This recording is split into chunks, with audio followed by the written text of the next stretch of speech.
Petroleum मसनूआत की कीमतों में इजाफे पर तहरीक इंसाफ के रहनुमा फवाद चौधरी कहते हैं कि आज आलमी मंडी में तेल की कीमतें क्रैश कर रही हैं।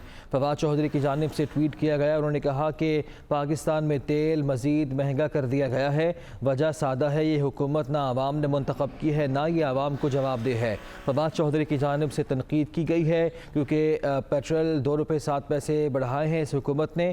फवाद चौधरी कहते हैं कि आज आलमी मंडी में तेल की कीमतें क्रैश कर रही हैं और ये हुकूमत पेट्रोलियम मसनूआत की कीमतों में इजाफा कर रही है। उन्होंने कहा कि पाकिस्तान में तेल मज़ीद महंगा कर दिया गया है। इसकी सादा सी वजह यह है कि ये हुकूमत ना आवाम ने मुंतखब की है और ना ही ये आवाम को जवाबदेह है। फवाद चौधरी की जानिब से ये तनकीद की गई है हुकूमत पर। उन्होंने कहा कि आज आलमी मंडी में तेल की कीमतें क्रैश कर रही हैं। पाकिस्तान में तेल की कीमतें बढ़ा दी हैं। पेट्रोल 2 रुपये 7 पैसे, डीजल 2 रुपये 99 पैसे और मिट्टी का तेल 10 रुपये 92 पैसे फी लीटर मज़ीद महंगा कर दिया गया। उन्होंने कहा कि इसकी सादा सी वजह यह है कि हुकूमत ना आवाम ने मुंतखब की है, ना ही आवाम को जवाबदेह है। तो तनकीद का निशाना बना रहे हैं फवाद चौधरी हुकूमत को। वो कहते हैं कि आज आलमी मंडी में तेल की कीमतें क्रैश कर रही हैं, जबकि दूसरी जानिब ये हुकूमत जो है ये तेल की कीमतें बढ़ा रही है। पाकिस्तान में तेल मज़ीद महंगा किया जा रहा है। याद रहे कि पेट्रोलियम मसनूआत की कीमतों में इजाफा कर दिया है हुकूमत की जानिब से और इसका नोटिफिकेशन भी बाकायदा तौर पर जारी किया जा चुका है। पेट्रोल की कीमत में 2 रुपये 7 पैसे,